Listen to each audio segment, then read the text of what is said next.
नमस्कार विद्यार्थी मित्रांनो, आज आपण परिसर अभ्यास भाग 2 इयत्ता 4 पाठ 18वा लोककल्याणकारी स्वराज्याचे व्यवस्थापन पान नंबर 70 हा पाठ शिकणार आहोत. चला तर मग आपण पाठाला प्रत्यक्ष सुरुवात करूयात. सांगा पाहू, शिवरायांनी कोणकोणत्या सत्तांशी संघर्ष केला? शिवरायांनी आदिलशाही, मुघल, पोर्तुगीज आणि जंजिरेकर सिद्दी या अन्यायकारी सत्तांशी दीर्घकाळ लढा दिला. त्यामुळे स्वतंत्र अशा हिंदवी स्वराज्याची निर्मिती झाली. राज्यकारभाराचे काम व्यवस्थित चालावे म्हणून शिवरायांनी राज्यकारभाराची 8 खात्यात विभागणी केली. हेच शिवरायांचे अष्टप्रधान मंडळ होय. प्रत्येक खात्याचा एक प्रमुख नेमला. त्यातूनच महाराजांचे अष्टप्रधान मंडळ साकार झाले. अष्टप्रधान मंडळाच्या माध्यमातून चालवलेले शिवरायांचे स्वराज्य हे खऱ्या अर्थाने लोककल्याणकारी राज्य होते.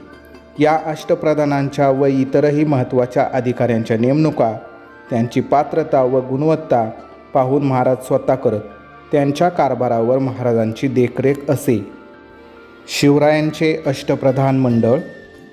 प्रधानाचे नाव मोरो त्रिंबक पिंगळे. पद प्रधान.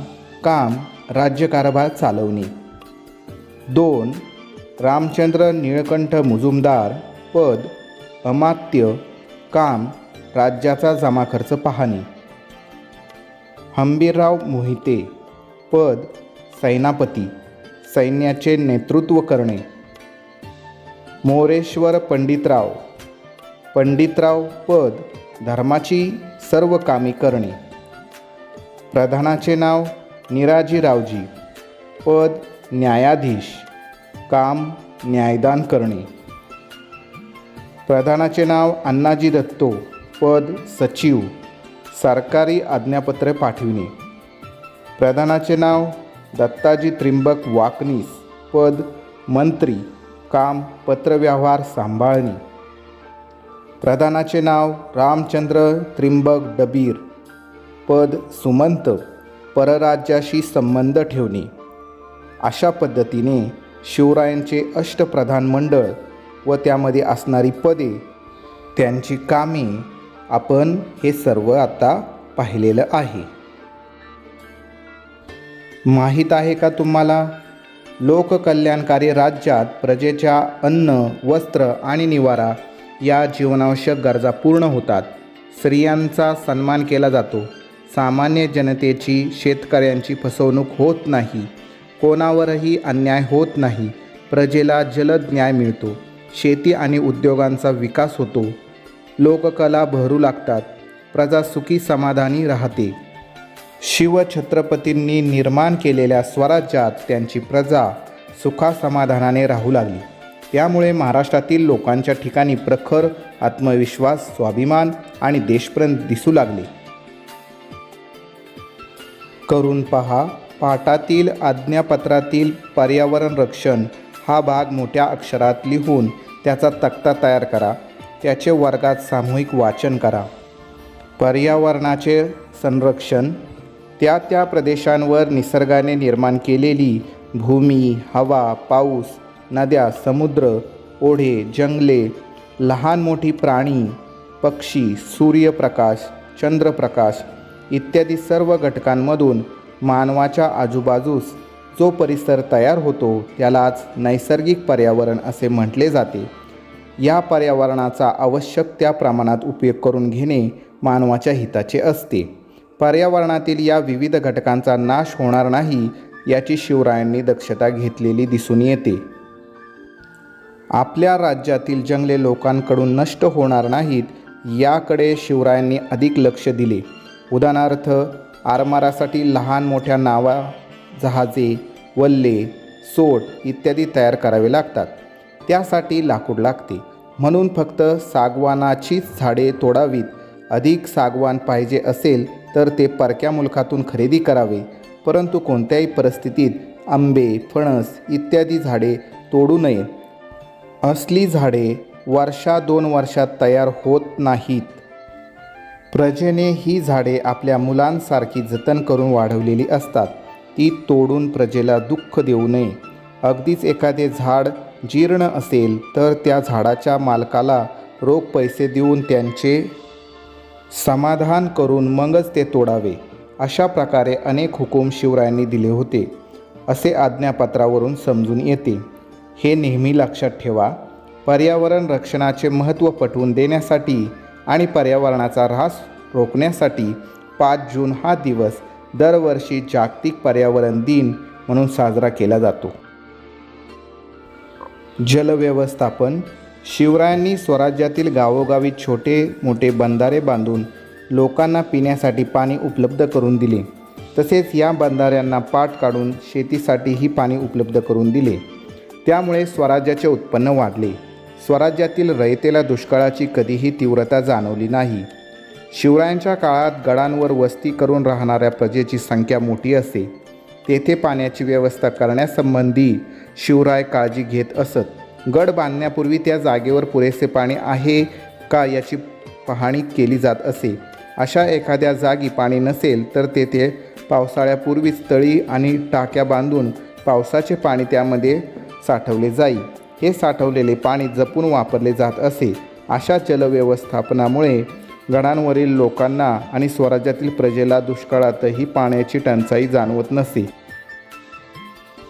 सांगा पाहू, पाण्याचा वापर काटकसरीने का करावा? तुमच्या गावात परिसरात कोणते धरण तळे आहे?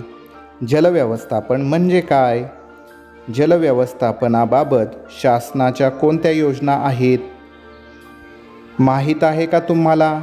राज्याला कायमस्वरूपी दुष्काळापासून मुक्त करण्यासाठी शासनाने जलयुक्त शिवार ही योजना सुरू केली आहे. दुष्काळ निवारण. दुष्काळग्रस्त काळात शिवराय शेतकऱ्यांना विविध सवलती देत असत. प्रजेला सारा माफ करत असत. त्यामुळे स्वराज्यातील दुष्काळाची दाहकता कमी होत असे.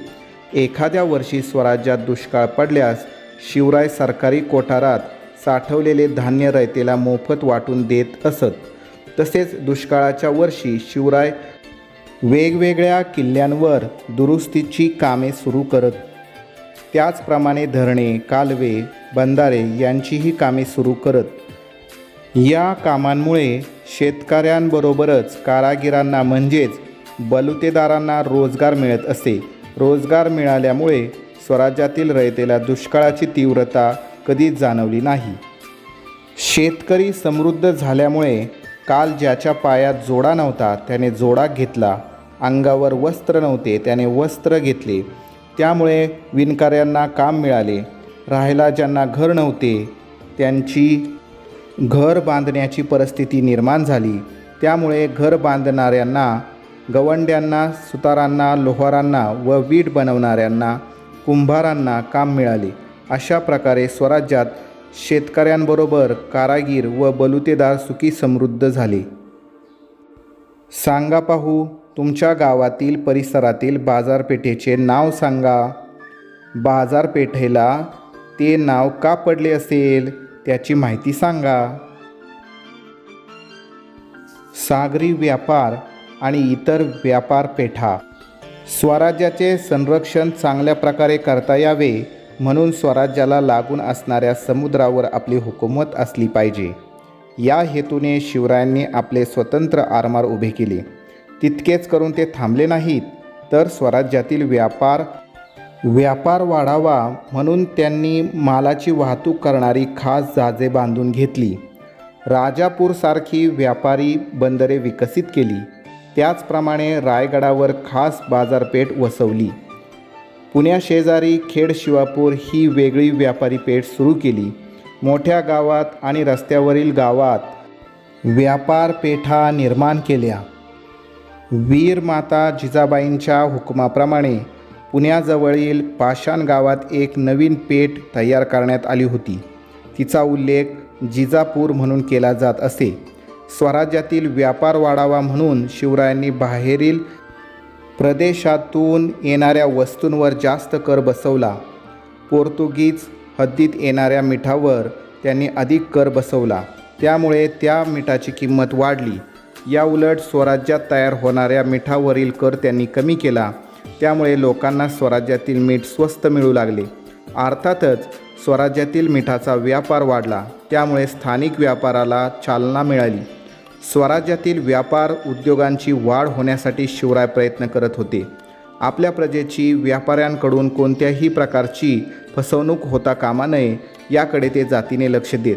कोकणामध्ये नारळ सुपारीच्या व्यापारात लोकांची फसवणूक होत आहे हे समजल्यावर शिवरायांनी तेथील सुभेदाराला ताकीद दिली होती. स्त्रियांचा सन्मान. युद्धाच्या काळात शत्रुपक्षाच्या स्त्रिया किंवा मुले यांना कोणत्याही प्रकारची इजा करता कामा नये, उलट त्यांना अतिशय मानाने वागणूक देण्याचे हुकूम शिवरायांनी दिले होते. त्यांनी स्वतः अनेकदा आपल्या वर्तनातून स्त्रियांना मानाने कसे वागवावे याचे आदर्श घालून दिलेले आढळतात. कर्नाटकातील बेलवडी येथील गडी जिंकण्यासाठी मराठी सैन्य गेले होते. तेथील गडीच्या रक्षणासाठी मल्लम्मा देसाई या शूर महिलेने मोठा संघर्ष केला. तिच्या पराक्रमाची बातमी शिवरायांना समजली. तेव्हा त्यांनी मल्लम्माला आपली धाकटी बहीण मानून तिची गडी व गावे सन्मानपूर्वक तिला परत केली. तसेच तिला सावित्री हा किताब दिला. स्वच्छतेविषयी दक्षता. घरे आणि सार्वजनिक ठिकाणे अधिकाधिक स्वच्छ कशी ठेवता येतील यासंबंधीही शिवरायांच्या काळात उपाययोजना केली असल्याचे समजून येते. घराभोवती निरगुडीच्या झाडांचे कुंपण घालून घरामध्ये उंदीर, विंचू, किडा, मुंगी यांसारखे प्राणी नाहीत याची दक्षता घ्यावी. त्याचप्रमाणे धूर करून आरोग्याला धोकादायक असणारे जंतू नष्ट करावेत, अशी ही आज्ञा शिवरायांनी दिलेल्या पाहायला मिळतात. गडावरील बाजारपेठेत रस्त्यांवर केर कचरा राहणार नाही याची ताकीद देण्यात आलेली दिसते. इतकेही करून जर जागोजागी कचरा पडला असेल तर तो गडाखाली फेकून नये. तो कचरा त्याच जागेवर जाळून टाकावा आणि त्यापासून होणारी राख परड्यातील भाजीपाल्यांसाठी खत म्हणून वापरावी, अशा विविध सूचना केलेल्या आढळतात. शिवरायांनी गडांची उभारणी, तोफ, दारुगोळा, आरमार, पर्यावरणाचे रक्षण, जलव्यवस्थापन, सागरी व्यापार आणि व्यापारपेठा, स्वच्छतेविषयी दक्षता यासंबंधी जे व्यवस्थापन केलेले होते ते आजही मार्गदर्शक ठरणारे आहे. हिंदवी स्वराज्य. हिंदवी स्वराज्य हे शिवरायांचे स्वप्न होते. हिंदवी म्हणजे हिंदुस्थानात राहणारे, मग ते कोणत्याही धर्माचे असोत, कोणत्याही जातीचे असोत, त्यांचे राज्य हे हिंदवी स्वराज्य. उदार धार्मिक धोरण. शिवरायांचे धार्मिक धोरण उदार होते. मोहिमेवर असताना शिवरायांनी मशिदींना उपद्रव दिला नाही. कुराण शरीफची एखादी प्रत हाती आल्यास ते ती प्रत सन्मानपूर्वक मुसलमानांकडे सोपवून देत. कोणीही मुसलमान म्हणून ते त्याचा द्वेष करत नसत. कोणी धर्म बदलला पण पुन्हा त्याला स्वतःच्या धर्मात परत जावे असे वाटले तर ते त्याला दूर लोटत नसत. बजाजी नाईक निंबाळकर हा शिवरायांचा मेहुणा होता. तो विजापूरच्या आदिलशहाच्या चाकरीत होता. आदिलशहाने त्याला स्वतःच्या धर्मात घेतले. बजाजी विजापुरात राहू लागला. त्याला काही कमी नव्हते, पण आपला धर्म बदलला याबद्दल त्याचे मन त्याला खाई. त्याला वाईट वाटे. त्यामुळे त्याने स्वधर्मात परत यायचे ठरवले. तेव्हा शिवरायांनी त्याला स्वधर्मात घेतले. नेतोजी पालकर याची हकीकतही अशीच आहे. नेतोजी पालकर याचा धर्म बदलला, पण नंतर त्याला स्वधर्मात येण्याची इच्छा झाली. तेव्हा शिवरायांनी त्यालाही स्वधर्मात घेतले. माहीत आहे का तुम्हाला, शिवराय साधू सज्जनांना फार मान देत. त्यांना मंदिरे प्रिय होती. त्यांनी मशिदींचेही रक्षण केले. त्यांना भगवद्गीता पूज्य होती. त्यांनी कुराण शरीफचाही मान राखला. ख्रिस्ती लोकांच्या प्रार्थना मंदिरांनाही ते जपत. शिवराय विद्वानांचा आदर करत. परमानंद, गागाभट्ट, धुंडीराज, भूषण इत्यादी विद्वानांचा त्यांनी सत्कार केला. तसेच संत तुकाराम, समर्थ रामदास, बाबा याकूत, मौनी बाबा यांचाही त्यांनी बहुमान केला. शिवरायांचे 8वे रूप. काळ्या कुट्ट अंधारात आपली दिशा ठरवून वाट काढायची. संकटे आली असता डगमगून न जाता त्यांवर मात करून पुढे जायचे. बलाढ्य शत्रूंशी आपल्या तुटपुंजा बळाने झुंज देत आपले सामर्थ्य वाढवत जायचे. सहकाऱ्यांना उत्साह देत व शत्रूंना सतत चुकवत यश मिळवायचे. हे सर्व गुण शिवरायांमध्ये होते. आदर्श पुत्र, सावध नेता, कुशल संघटक, लोककल्याणकारी प्रशासक, हिकमती लढवय्या, दुर्जनांचा कर्दनकाळ, सज्जनांचा कैवारी आणि एका नव्या युगाचा निर्माता असे शिवरायांच्या व्यक्तिमत्वाचे कितीतरी तेजस्वी पैलू आहेत. हे सारे पाहिले की पुन्हा पुन्हा वाटते शिवरायांचे 8वावे रूप, शिवरायांचे 8वावे रूप, शिवरायांचा 8वावा प्रताप, शिवरायांचा 8वावा साक्षेप भूमंडळी. छत्रपती शिवाजी महाराजांचा विजय असो. व्हिडिओ आवडला तर सागर SSK चॅनलला सबस्क्राईब करा.